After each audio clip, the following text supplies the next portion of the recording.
2023లో surprising హిట్ల list కూడా పెద్దదే. Mad లాంటి మూవీ అంచనాలకు భిన్నంగా బాక్స్ ఆఫీస్ను షేక్ చేసింది. అంతేకాదు కీడా కోలా రివ్యూలకు వ్యతిరేకంగా దూసుకెళ్తే మా ఊరి పొలిమేర సీక్వెల్ మా ఊరి పొలిమేర 2 మౌత్ టాక్తో కిక్కిచ్చింది. మంగళవారం మూవీ అయితే RX100 కంటే కూడా భారీ సక్సెస్ను సొంతం చేసుకుంది.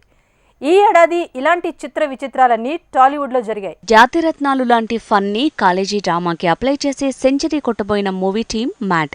ఈ సినిమా ఈ ఏడాదికి సింపుల్ గా వచ్చి హల్చల్ చేసిన కామెడీ కాలేజ్ డ్రామా అనుకోవాల్సి వస్తుంది. తరుణ్ భాస్కర్ టీం కలిసి ఏడాది చేసిన విచిత్ర ప్రయోగం కీడాకోలా.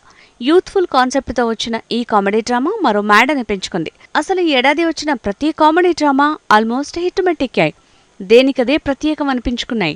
ఈ ఏడాది హిట్ అయిన ఒకే ఒక్క హర్రర్ మూవీ మా ఊరి పొలిమేర 2.